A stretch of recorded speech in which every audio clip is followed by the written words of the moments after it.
Bismillahirrahmanirrahim. Assalamu alaikum everyone. Myself Suleiman Ahmed. So today we are going to discuss about career opportunities in allied health sciences. So as we all know कि अभी recently medical and dental college admission test हुआ। अब उसका result भी आ चुका है और अब इस पॉइंट पर मोस्ट ऑफ द स्टूडेंट्स को ये क्लियर हो चुका होगा कि are they going in medical college और नो। ये जो पॉइंट है लाइफ का, ये मोस्ट सब स्टूडेंट्स की लाइफ में बहुत ज्यादा क्रिटिकल होता है। आज से 4 साल पहले मेरी लाइफ में, मेरे कोलीग्स की लाइफ में भी बहुत ज्यादा क्रिटिकल था। और हर साल ये पॉइंट लाजमी आता है कि जब आकर बहुत सारे स्टूडेंट्स सोचते हैं कि अब क्या होगा, अब कौन सी फील्ड चूज की जाए।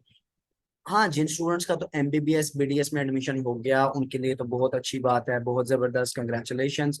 वो अब आगे अपना न्यू करियर स्टार्ट करेंगे। लेकिन वो स्टूडेंट्स जो नहीं उस चीज को अचीव कर पाए, अब उनके ज़हन में बहुत सारे सवालात होते हैं कि क्या इसके बाद कोई मेडिकल की कोई और मजीद फील्ड है, क्या कोई और फील्ड अच्छी ऑप्ट की जा सकती है, क्या कोई अच्छा करियर आगे परस्यू किया जा सकता है, and a lot of questions. फिर मुख्तलिफ लोगों से मशवरा किया जाता है, एनालिसिस किया जाता है, देखा जाता है कि इंटरेस्ट किस फील्ड में है और उसके बाद कोई एक फील्ड को इंटरेस्ट की अपने इंटरेस्ट के अकॉर्डिंग किसी एक फील्ड में एडमिशन लिया जाता है और फिर उसमें अपना करियर बनाया जाता है। सो इंशाल्लाह आज की वीडियो में हम इन सारी चीज़ों को डिटेल्स में देखेंगे कि अलाइड हेल्थ साइंसेज बेसिकली हैं क्या, और अलाइड हेल्थ साइंसेज में कौन कौन से कोर्सेज हैं, अलाइड हेल्थ साइंसेज में उन कोर्सेज को कौन कौन सी यूनिवर्सिटीज ऑफर करेंगे। ये बहुत ज्यादा इंपॉर्टेंट पॉइंट है क्योंकि मोस्ट ऑफ द टाइम्स ऐसा होता है कि स्टूडेंट्स को पता ही नहीं होता कि किस यूनिवर्सिटी में किस वक्त एडमिशन करवाएं। जब एडमिशन हो जाते हैं उसके बाद स्टूडेंट को ख्याल आता है, ओहो मैंने तो यहाँ पर एडमिशन करवाना था, यहाँ पर तो मेरा मेरिट बन सकता था, यहाँ पर तो मैं अगर अप्लाई करता तो मुझे सीट मिल जाती। ये सबसे ज्यादा एक बहुत ज्यादा कॉमन प्रॉब्लम है क्योंकि इस चीज पे इतना ज्यादा अभी तक इंटरनेट पे या सोशल पे अपनी मीडिया पे ज्यादातर इंफॉर्मेशन नहीं है कि किस यूनिवर्सिटीज के एडमिशन कब खुलेंगे। सो यहाँ पर आके बहुत सारे स्टूडेंट्स लैग करते हैं और उनको नहीं पता होता कि कौन सी यूनिवर्सिटी में कब अप्लाई करें। तो इंशाल्लाह हम उस चीज को भी देखेंगे, डिटेल में ये चीज देखेंगे कि कौन कौन से मेडिकल के अलाइड हेल्थ साइंसेज के वो प्रोफेशन जो पाकिस्तान में बहुत ज्यादा कॉमन है उनको चूज किया जा सकता है और किन किन फील्ड्स में आगे करियर बनाया जा सकता है। फिर उनका एलिजिबिलिटी क्राइटेरिया क्या है, एडमिशंस का तरीके क्या क्या है, इन सारी चीजों को इंशाल्लाह हम आज की वीडियो में देखेंगे। सो फॉर अ मिनट मैं अपने टॉपिक को रोकूंगा और मैं चाहूंगा कि आप लोग थोड़ा सा यहाँ पर एक एक्स्ट्रा बात मैं लाजमी आप लोगों के साथ डिस्कस करना चाहूंगा और इस चीज को बेस बनाकर हम इंशाल्लाह अपनी आगे की वीडियो को कंप्लीट करें।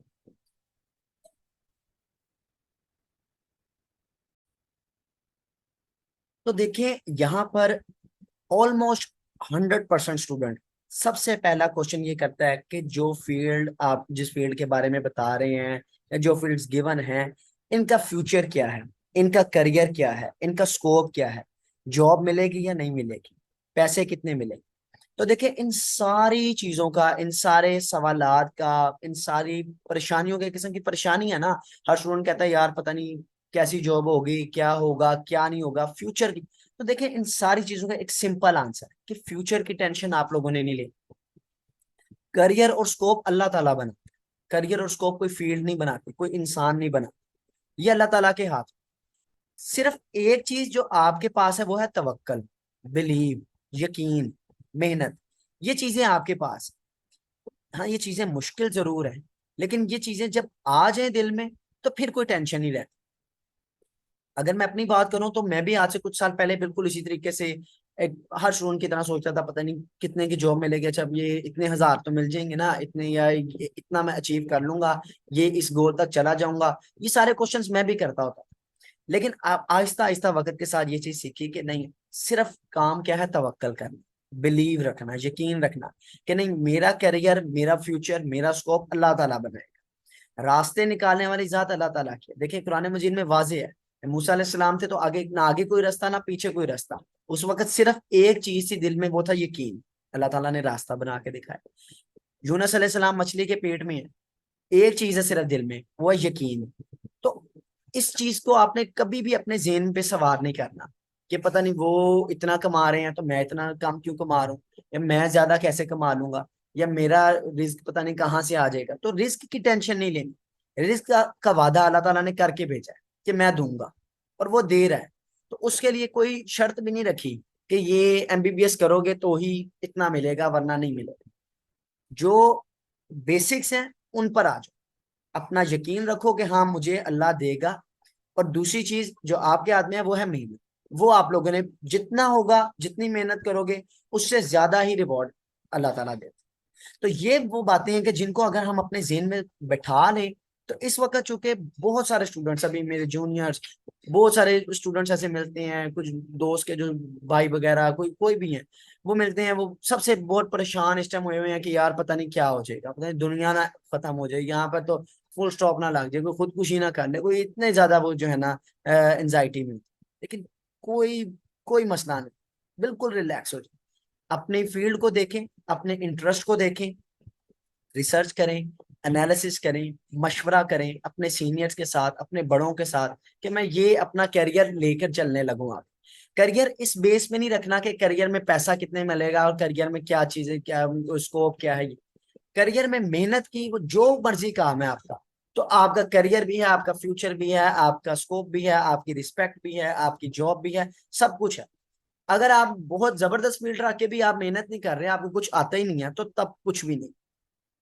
बस ये बात जेहन में रखें। अगर ये पॉइंट आपके जेहन में है, तो इनशाला आपको कोई मसला नहीं होगा। आप अपने इंटरेस्ट के अकॉर्डिंग अपनी फील्ड को सिलेक्ट करें, ताकि आपको अगले आने वाले 4 सालों में मजा आए अपने काम करने में। आप जितना ज्यादा अपने काम को एंजॉय करके करेंगे, उतना ज्यादा आप काम को बेहतरीन करेंगे। सो वापस आते हैं अपने टॉपिक की तरफ। अलाइड हेल्थ साइंसेज को सबसे पहले देखा जाए तो सिंपली, मैं आप सबको भी आइडिया होगा, मैं थोड़ा सा एक्सप्लेन कर देता हूँ। अलाइड हेल्थ साइंसेज बेसिकली एक ग्रुप है, एक मेंबर है उन तमाम प्रोफेशनल्स का जो मिलके एक हेल्थ सिस्टम को चला रहे।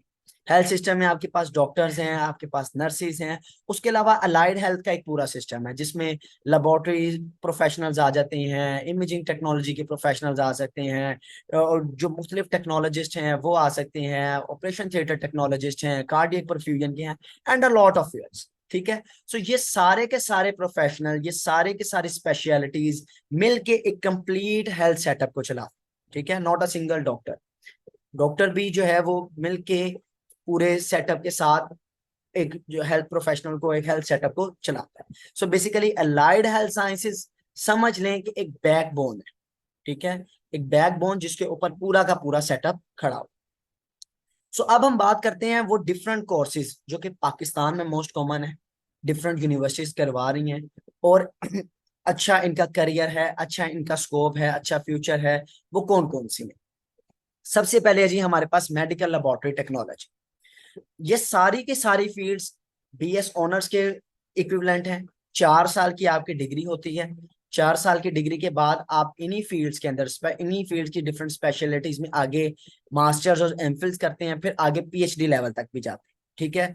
तो कोई ऐसा, ऐसी सोच नहीं है, कोई ऐसा नहीं है कि बस ये कर लिया तो बस खत्म, आगे कुछ नहीं कर सकते। आगे हर फील्ड के अंदर, हर स्पेशलिटी के अंदर आपके पास डिफरेंट ऑप्शंस मिलती हैं, आपके पास डिफरेंट पाथ्स मिलते हैं।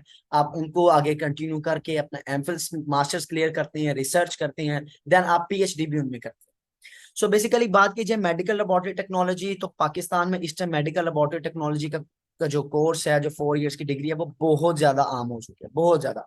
ऑलमोस्ट अब हर गवर्नमेंट, पब्लिक, प्राइवेट सेक्टर, हर इंस्टीट्यूट जो है वो एमएलटी की तरफ आ रहा है। ठीक है। सो बहुत ज्यादा इसकी डिमांड भी है, डिफरेंट लैब्स हैं, और अब आपको पता है प्राइवेट लैब्स भी हैं, गवर्नमेंट लैब्स भी हैं, तो इनके अंदर डिफरेंट जॉब्स भी हर तरह की अवेलेबल हैं, technologist, senior technologist, supervisor, different तरह की जॉब्स। तो मेडिकल लेबोरेटरी टेक्नोलॉजी बेसिकली क्या है, आपके पास हॉस्पिटल के अंदर डिफरेंट लैब्स होती हैं, लैब्स के डिफरेंट डिपार्टमेंट्स हैं। उसमें आपके पास हीमाटोलॉजी की लैब है, केमिस्ट्री की लैब है, माइक्रोबायोलॉजी की लैब है, ब्लड बैंकिंग है। तो ये सारे के सारे जो फील्ड्स हैं वो एक मेडिकल लेबोरेटरी टेक्नोलॉजी की फील्ड के अंदर कवर होता है। ठीक है। फिर आगे आप जब करना चाहो, आगे आप मास्टर्स की तरफ जाते हो, एमफिल्स की तरफ, फिर आप स्पेशलिटी में जाते हो, तो आप केमिस्ट्री को ऑप्ट कर लेते हो, आप हीमाटोलॉजी को ऑप्ट कर लेते हो, आप माइक्रो में चले जाते हो, ब्लड बैंकिंग वाली साइड पे चले जाते हो। तो आप as a medical laboratory technologist या मेडिकल लेबोरेटरी साइंटिस्ट, ये दोनों ही एक ही प्रोफेशन के नाम है। तो आप इस एज ए करियर, अपना करियर इनमें आगे परस्यू कर सकते हो। अगर आपको इंटरेस्ट है लैब की साइड पे, तो आप इसमें जा सकते हो। सेकेंडली हमारे पास है जी मेडिकल इमेजिंग टेक्नोलॉजी। तो इमेजिंग टेक्नोलॉजी में हमारी जितनी जो है एक्सरे, अल्ट्रासाउंड, सिटी स्कैन, और ये बहुत वास्ट फील्ड है। यहाँ पर अभी मेरे पास उतने ज्यादा नाम तो नहीं अवेलेबल, लेकिन ये भी बिल्कुल सिमिलरली जिस तरह लेबोरेटरी का है, इसी तरीके से इसमें भी डिफरेंट डिपार्टमेंट्स हैं और उनमें भी बहुत ज्यादा वर्सेटैलिटी। नेक्स्ट है जी बायोटेक्नोलॉजी, बीएस बायोटेक्नोलॉजी आप करके डिफरेंट आपके पास, इसमें भी आपके पास बहुत ज्यादा वास्ट ऑप्शन आ जाती है। आप लैब में भी काम कर सकते हो, आप डिफरेंट फार्मास्यूटिकल कंपनीज में भी, और भी जो डिफरेंट जगह हैं वहां पर भी आप एज ए बायोटेक्नोलॉजिस्ट काम कर सकते हो। ऑप्टोमेट्री एंड और ऑर्थोप्टिक्स, तो ये बेसिकली फील्ड है विजन रिलेटेड, जो कि विजन से रिलेटेड लोग काम करते हैं, और स्पेशल एक डिपार्टमेंट बनाया जाता है इनके लिए ताकि वो लोगों की इन प्रॉब्लम्स को सॉल्व कर सके। नेक्स्ट है जी emergency and intensive care sciences. तो बेसिकली आईसीयू में जो टेक्नोलॉजिस्ट होते हैं, जो वहां पर आईसीयू में, इस पे एक चीज याद रखिएगा, एक टेक्नीशियन और एक टेक्नोलॉजिस्ट की डिग्री में डिफरेंस है, ठीक है।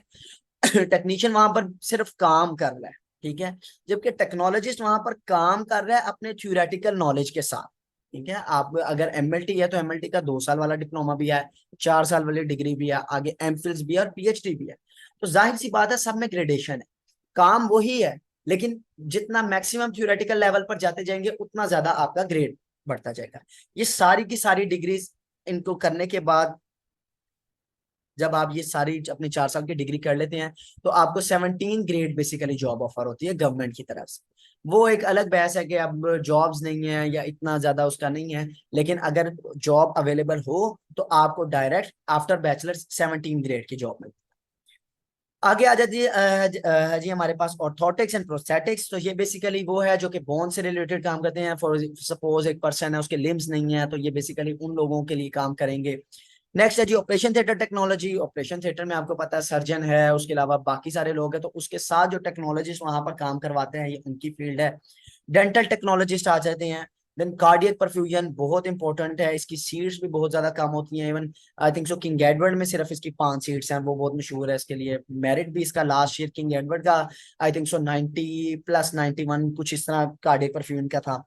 ऑक्यूपेशनल थेरेपी, ऑक्यूपेशनल थेरेपी वो है जो कि डिफरेंट ऑक्यूपेशन को या डेली एक्टिविटीज को यूज करते हैं लोगों की थेरेपीज करते हैं। स्पीच एंड लैंग्वेज पैथोलॉजी में आ जाता है, जिनको बोलने के मसले मसाइल हों उनके हवाले से। रेस्पिरेटरी थेरेपी आ जाते हैं। और फिर है जी बीएस न्यूट्रिशन, ये भी बहुत सारे लोग करते हैं, डॉक्टर ऑफ न्यूट्रिशन या बीएस न्यूट्रिशन, जो कि डाइट से रिलेटेड जो है ना वो लोगों को कंप्लीट प्लान बना कर दिया जाता है जिनका डाइट प्रॉब्लम हो, और उसको आगे फर्दर। सो बेसिकली इन फील्ड्स की डिटेल्स तो बहुत ज्यादा है, लेकिन यहाँ पर एक थोड़ा सा एक ओवरव्यू है इंशाल्लाह। फिर इसके बाद हर फील्ड की डिटेल जो है ना उसके ऊपर एक वीडियो में बनाऊंगा इंशाल्लाह, ताकि आप लोगों को मजीद थोड़ा सा माइंड क्लियर हो। अब तो इंटरनेट का दौर है, अब तो आप लोग खुद भी सर्च कर सकते हो कि कौन सी फील्ड ज्यादा, उसके अंदर क्या वर्किंग है, उसमें मैंने क्या इनपुट देना है और क्या आउटपुट मिलेगा। तो यहाँ पर मोस्ट ऑफ द स्टूडेंट्स जो इस टाइम मेजोरिटी जा रही है वो मेडिकल लेबोरेटरी टेक्नोलॉजी और मेडिकल इमेजिंग टेक्नोलॉजी की तरफ बहुत सारे लोगों का ट्रेंड है, ठीक है। स्पेशली लेबोरेटरी टेक्नोलॉजी, अगर मैं बात करूं शेख ज़ैद की, तो शेख ज़ैद में सिर्फ 80 सीट्स हैं मेडिकल लेबोरेटरी टेक्नोलॉजी, जो कि बाकी तमाम इंस्टीट्यूट जो कि अंडर यूएचएस है सब में सबसे ज्यादा है, ठीक है। सो मेडिकल लेबोरेटरी टेक्नोलॉजी का इस टाइम बहुत ज्यादा सीट्स भी हैं और बहुत ज्यादा इस पर काम भी चल रहा है। नेक्स्ट है जी यूनिवर्सिटीज। अब ये सबसे इंपॉर्टेंट है कि यहाँ पर आके सब स्टूडेंट्स को इस चीज का तो आइडिया 110% होना चाहिए कि किस किस यूनिवर्सिटी में मैंने अप्लाई कर, ठीक है। इनके डिफरेंट एडमिशन डेट्स होती हैं। सबसे पहले तो आपको जब ये पता चल जाए कि यूनिवर्सिटी कौन सी है, फिर वहां पर खुद आप यूनिवर्सिटी को विजिट करें, सबसे बेहतर तरीका। उनके एडमिनिस्ट्रेशन से पूछ लें कि एडमिशन्स कब ओपन है। एडमिशन्स ओपन होते हैं अलाइड हेल्थ साइंसेज में, ये होता है कि आपके पास अलाइड हेल्थ साइंसेज के सारों के एडमिशन इकट्ठे ओपन होते हैं। ऐसा नहीं होता कि अभी एमएलटी के अभी ओपन होंगे, अभी इसके बाद कोई जो है ना एमआईटी के बाद में, नहीं, एक इकट्ठा परफॉर्मा आपको मिलता है। आपने जिस जिस फील्ड में अप्लाई करना है आप अप्लाई कर सकते हैं। आप फिर आपका जिस फील्ड में नाम आता है, फॉर एग्जांपल आपने एमएलटी में किया, एमआईटी में किया, कार्डियक परफ्यूजन में किया, आपका तीनों में नाम आ गया, देन आप अपने इंटरेस्ट के अकॉर्डिंग किसी एक को सिलेक्ट। सो सबसे पहले बात करते हैं जो कि मोस्ट इंपॉर्टेंट है, यूनिवर्सिटी ऑफ हेल्थ साइंसेज। अब यूनिवर्सिटी ऑफ हेल्थ साइंसेज के अंडर तकरीबन 15-16 मेडिकल कॉलेजेस हैं। Sheikh Zayed medical college, Allama Iqbal medical college, children hospital, institute of public health, Akhtar Saeed medical college, और बहुत सारे 15-16 जिनके नाम भी अभी मैं तकरीबन पूरे नहीं ले सकता, ये सारे के सारे मेडिकल कॉलेजेस, और ये सारे medical college different allied health sciences के कोर्स करवा रहे हैं। हाँ, हर कॉलेज में ये सारे कोर्सेज अवेलेबल नहीं है। ठीक है, जिसमें अगर मैं बात करूँ शेख जाद की, तो वहां पर 4 इयर्स में सिर्फ और सिर्फ हमारे पास एमएलटी अवेलेबल। ठीक है, तो चिल्ड्रन हॉस्पिटल की बात करूं तो वहां पर तकरीबन 8 से 9 फील्ड्स अवेलेबल हैं। अलामा इकबाल की बात की जाए तो वहां पर एमएलटी है। इसी तरीके से बाकी डिफरेंट मेडिकल कॉलेज में भी ये सारे के सारे, किसी में कुछ 3-4 हैं, किसी में 1-2 हैं, अलाइड हेल्थ साइंसेज के कोर्सेज अवेलेबल हैं। ठीक है, सो जो तो लाहौर के स्टूडेंट्स हैं उनके लिए तो सबसे बड़ी और golden opportunity university of allied health sciences. ठीक है, इसमें आपने अप्लाई करना है यूनिवर्सिटी ऑफ हेल्थ साइंसेज में। ठीक है, इसके अंदर जब एडमिशन्स ओपन हो जाते हैं, अब इस साल आई थिंक सो थोड़ा सा क्राइटेरिया चेंज हो गया है, उसकी मैं बाद में चल के आपको थोड़ी सी डिटेल दोबारा बताता हूँ एलिजिबिलिटी क्राइटेरिया में, तो वो किस तरीके से अप्लाई करना है। देन है जी किंग एडवर्ड मेडिकल यूनिवर्सिटी, ये अपना सेपरेट रखते हैं। ठीक है, इनका है अलग एएचएस का, इसमें भी एडमिशंस ओपन होते हैं इकट्ठे सारे एएचएस के। इसमें कार्डियक परफ्यूजन मोस्ट इंपॉर्टेंट है, एमएलटी है, एमआईटी है, ये सारी फील्ड्स हैं। यहाँ पर आप अप्लाई करते हो और उसके बाद जब मेरिट लिस्ट लगती है, आपका नाम आता है, तो फिर आप यहाँ पर अपना 4 इयर्स का कोर्स करते हो। देन यहाँ पर यूनिवर्सिटी नेम में मजीद मैं ऐड कर दूं, आपके पास युवास की यूनिवर्सिटी आ जाती है, वहां पर भी एमएलटी करवाई जाती है। पंजाब यूनिवर्सिटी है, वो भी है। इसके अलावा शहीद जुल्फकार अली भुट्टो, अगर लाहौर से बाहर की बात की जाए, अगर लाहौर की बात की जाए, तो उसमें जो मेजर है आपके पास यूनिवर्सिटीज, वो यूनिवर्सिटी ऑफ हेल्थ साइंसेज है, किंग एडवर्ड मेडिकल यूनिवर्सिटी है, युवास है, पंजाब यूनिवर्सिटी है। इसके अलावा अगर देखा जाए प्राइवेट सेक्टर में, तो वो तो बहुत सारी आ जाती हैं। वो फिर आपके पास यूनिवर्सिटी ऑफ लाहौर भी है, सुपीरियर यूनिवर्सिटी, ये सारी वो यूनिवर्सिटीज प्राइवेट हैं जो कि एमएलटी करवा रहे।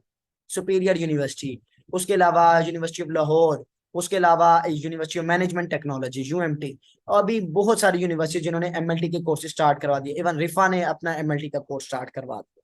तो प्राइवेट सेक्टर्स बहुत सारे, यहाँ पर मैंने सिर्फ मेजर बड़े नाम यहाँ पर मेंशन किए हैं। इसके अलावा अगर लाहौर से बाहर वालों की बात की जाए, तो शहीद जुल्फकार अली भुट्टो मेडिकल यूनिवर्सिटी आ जाती है इस्लामाबाद। शिफा तमीर मिल्लत यूनिवर्सिटी इस्लामाबाद में है। रावलपिंडी में रावलपिंडी मेडिकल यूनिवर्सिटी आ जाती है। फिर खैबर मेडिकल यूनिवर्सिटी पेशावर में है। National university of medical sciences नाम से भी है। सो ये मेजर मेजर यूनिवर्सिटीज यहाँ पर मैंने डिस्कस किया। इंशाल्लाह इसके बाद में तकरीबन मैक्सिमम यूनिवर्सिटीज प्राइवेट और गवर्नमेंट, उन सब की एक कंप्लीट लिस्ट भी आप लोगों के साथ शेयर करूंगा, ताकि आप लोगों को सब यूनिवर्सिटीज का आइडिया।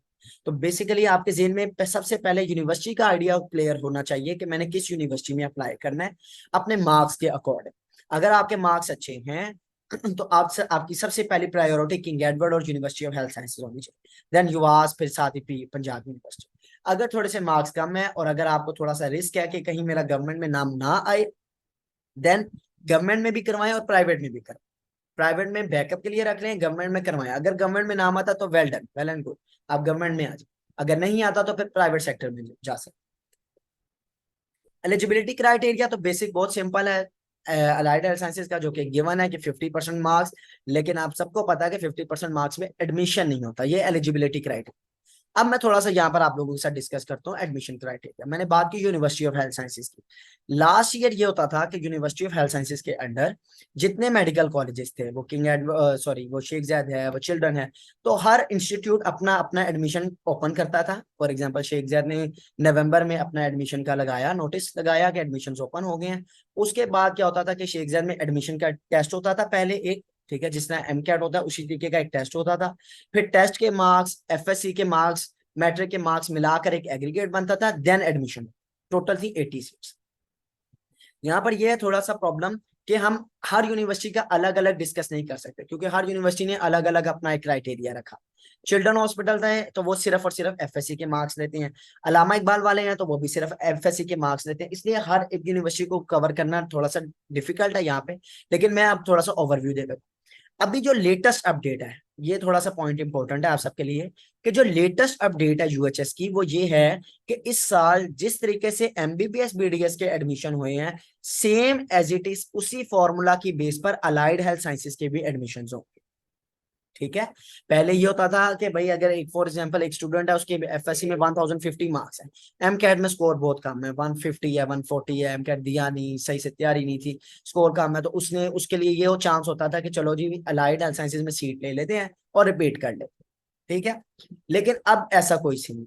अब इस दफा यूएचएस ने ये कहा है कि यूएचएस के अंदर जितने 15-16 मेडिकल कॉलेज हैं, क्योंकि यही सारे इंपॉर्टेंट है, लाहौर की मैं स्पेशली बात कर रहा हूँ कि यहाँ पर ये अल्लामा इकबाल, शेख ज़ैद, चिल्ड्रन हॉस्पिटल, यही कॉलेजेस चूंकि सबसे ज्यादा इंपॉर्टेंट है, इसलिए यहाँ पर अब इस दफा आपको एमकेट के मार्क्स, एफएससी के मार्क्स सेम क्राइटेरिया की बेस पर, जिस तरह एमबीबीएस बीडीएस का मेरिट बना है, सेम उसी तरीके से आप लोगों का एडमिशन एएचएस की फील्ड में हो। सो अब आप लोग थोड़ा सा खुद समझ सकते हैं कि कितनी ज्यादा अब वर्थ बढ़ती जा रही है एएचएस की। इससे पहले ये होता था जी कि 600-700 नंबर आ गए, चलो जी लाइट हेल्थ साइंसेज में एडमिशन करवा, आहिस्ता आहिस्ता 800, 900, 1000। फिर हर कॉलेज ने क्या किया, अपना एडमिशन टेस्ट रख दिया कि नहीं भी एएचएस के लिए भी टेस्ट होना चाहिए, एमएलटी का, शेख ज़ैद में टेस्ट।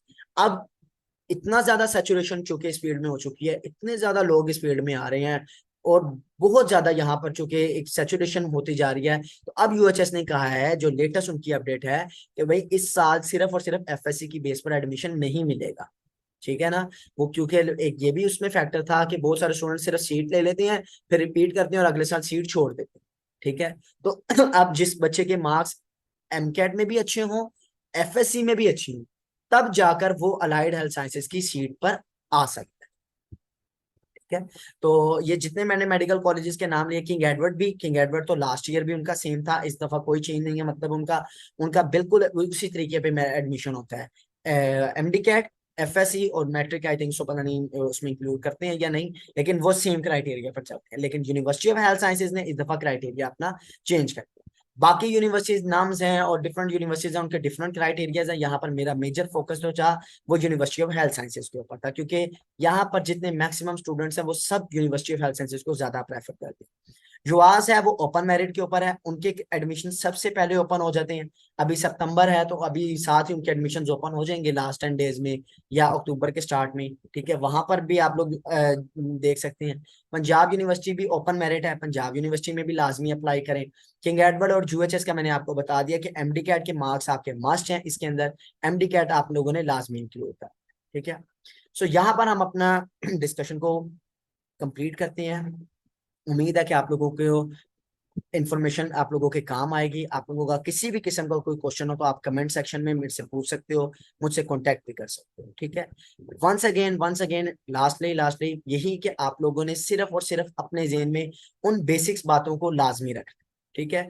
फिर बेशक आपके लिए जो मर्जी फील्ड हो, जो अल्लाह ताला ने आपके लिए सेलेक्ट कर लिया ना, वो देखें वो सबसे बेहतर है। अगर आपको लगता है ना कि कोई परेशानी है, ये एक परेशानी है कि जी एडमिशन नहीं हुआ, तो क्या ये परेशानी अल्लाह ताला के उसी ने दिया, तो इंशाल्लाह उसका हल भी अल्लाह ताला निकाले। सो बिल्कुल अब अपने जेहन से वो टेंशन, अपने जेहन से वो सारी चीजें वो निकाल दें, रिलैक्स हों, अपने लिए फील्ड ढूंढें, अच्छी फील्ड ढूंढें, रिसर्च करके आए। ऐसे ना आए कि कोई पता नहीं बस वो बड़े भाई ने एडमिशन करवा दिया तो मैं आ, नहीं, ऐसा बिल्कुल ना करें, ये अपने साथ ज्यादती करने वाला मामला। अपनी फील्ड को खुद सेलेक्ट करें अपने इंटरेस्ट की बेस पर, कि नहीं यार मैं जाऊंगा तो मैंने काम करके दिखा, काम करेंगे इंशाल्लाह अल्लाह ताला आपके लिए रास्ते भी बनाते जाएंगे। और सिंपल सी बात है, देखें, खुदा ने आज तक उस कौम की हालत नहीं बदली, ना हो जिसको ख्याल आप अपनी हालत के बदल। तो जब स्टूडेंट एमबीबीएस करने से पहले बहुत ज्यादा मोटिवेट होता है कि नहीं बस एमबीबीएस एम कैट कर लूंगा एक दफा, आग लगा दे, लेकिन जब नहीं होता तो बिल्कुल नीचे बैठ जाते कि यार अब तो कुछ है। ऐसा ना करें, ऐसा बिल्कुल ना करें, मोटिवेटेड रहें, अपने हिम्मत रखें।